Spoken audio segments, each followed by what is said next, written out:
सगळा पसारा भरायचा मी ऑलरेडी एवढ्या 2 बॅगा पॅक.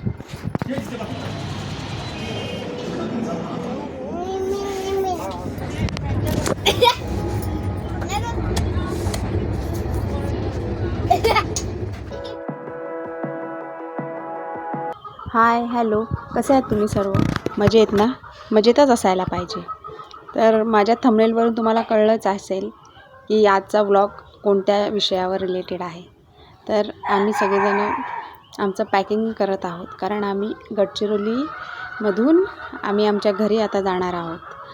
कारण का तर माझे मिस्टर पोलीसमध्ये असल्यामुळे त्यांची ट्रान्सफर होणार आहे, त्यामुळे मग आम्ही आमच्या घरी शिफ्ट होतो.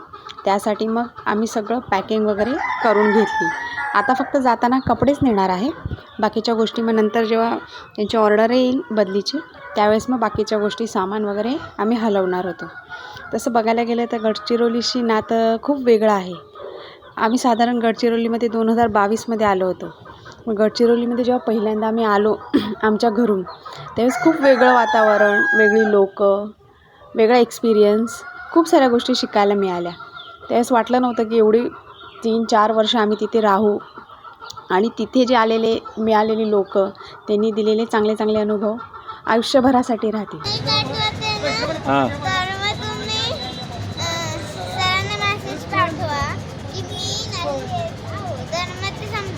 काय समजून जातील ते? काय समजून जातील? पप्पा येणार आहे की नाही. पण मला सुट्टी नाही आहे ना बाबू, मग मी कसं काय येऊ तुमच्यासोबत? तर तुम्ही त्यांचं कशाला ऐकता? अरे मग कोणाचं ऐकू? त्यांचं कशाला ऐकता म्हणजे? मग कोणाचं ऐकू? तुझं ऐकू का? हो हां, हो, काय ऐकू तुझं? ते सांगितलं ते करा. हां, मी ते सांगितलं ते करा. तुला देऊ का फोन लावून सरांना? आमच्या सरांना फोन लावून बोलते तू सरांशी? आमच्या सरांशी बोलते का तू? नाही, पण मी नाही होत. मग गडचिरोलीमध्ये जेव्हा मी 2022ला आली होती, तेव्हा सुरुवातीला त्यांची पोस्टिंग गडचिरोली सिटीमध्ये झाली होती. त्यानंतर तिथे आम्ही साधारण 6-7 महिने राहिलो. ते आमचं गडचिरोलीतील पहिलं घर. त्यानंतर तिथून आम्ही आलापल्ली, जे अहेरी आहे ठिकाण, ते अहेरी तालुक्यातील आलापल्ली या ठिकाणी ह्यांचं नंतरचं पोस्टिंग झालं. तिथे पण आम्ही बराच काळ राहिलो. ते आमचं दुसरं घर. पण जेव्हा पहिल्यांदा आम्ही एका गडचिरोलीमधून आलापल्लीला गेलो, तेव्हा सुरुवातीला खूप त्रास झाला, की पहिल्यापासून कसं लहानपणापासून आपण एका घरात राहिलेलो असतो, एका ठिकाणी राहिले असतो, त्या घराची अटॅचमेंट आणि या सगळ्या गोष्टी रिलेट करतात.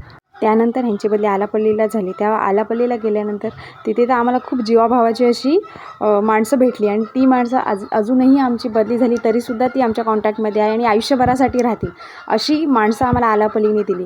त्यामुळे आलापल्ली आमच्यासाठी कधीही स्पेशलच ते ठिकाण असणार आहे.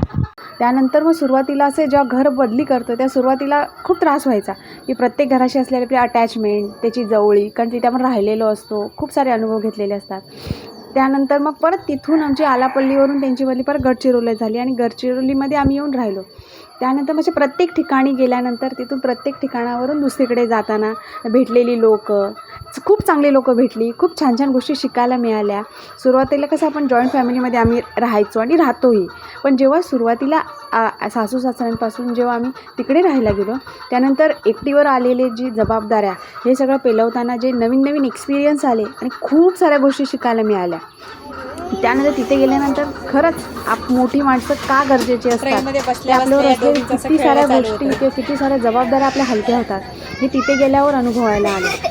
त्यानंतर मग आम्ही गडचिरोलीला तिथून मग आता ह्यांची बदली होणार आहे. मग त्यानंतर दुर्वाची शाळा, आणि त्यानंतर बदलीला किती वेळ लागेल किती नाही काहीच सांगू शकत नाही.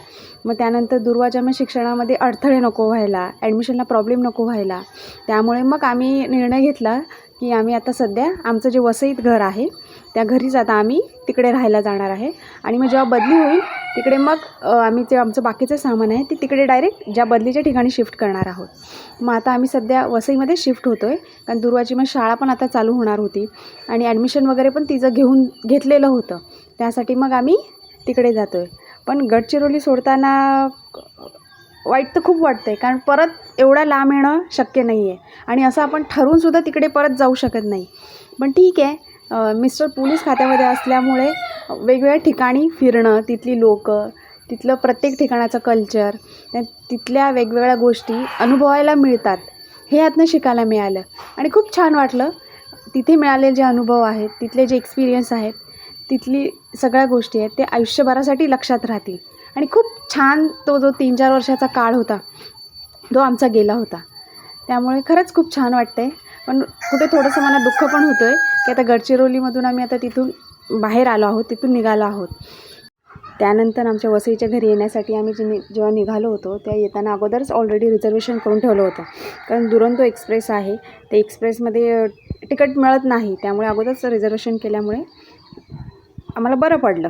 त्यानंतर मग घरी आलो. घरी आल्यानंतर मग ते जे 4-5 मोठ्या सूटकेस होत्या त्या सगळ्या, मग त्यातले कपडे काढले, ते परत सेट केले. त्यामध्ये किती दिवस गेले. कारण ऑलरेडी आता तिथे एवढ्या वर्ष राहिले होते त्यामुळे तिथे बरंचसं सामान जमा झालं होतं आमचं सगळं.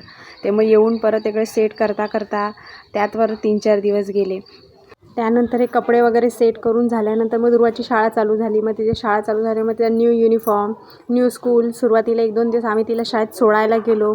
त्यानंतर मग तिची पुस्तकं आणणं, नोटबुक्स जे थोडंसं तिचं मिस झालं होतं मागचं ते तिच्याकडनं कंप्लीट करून घेणं, अशामध्ये 3-4 दिवस आमचे गेले.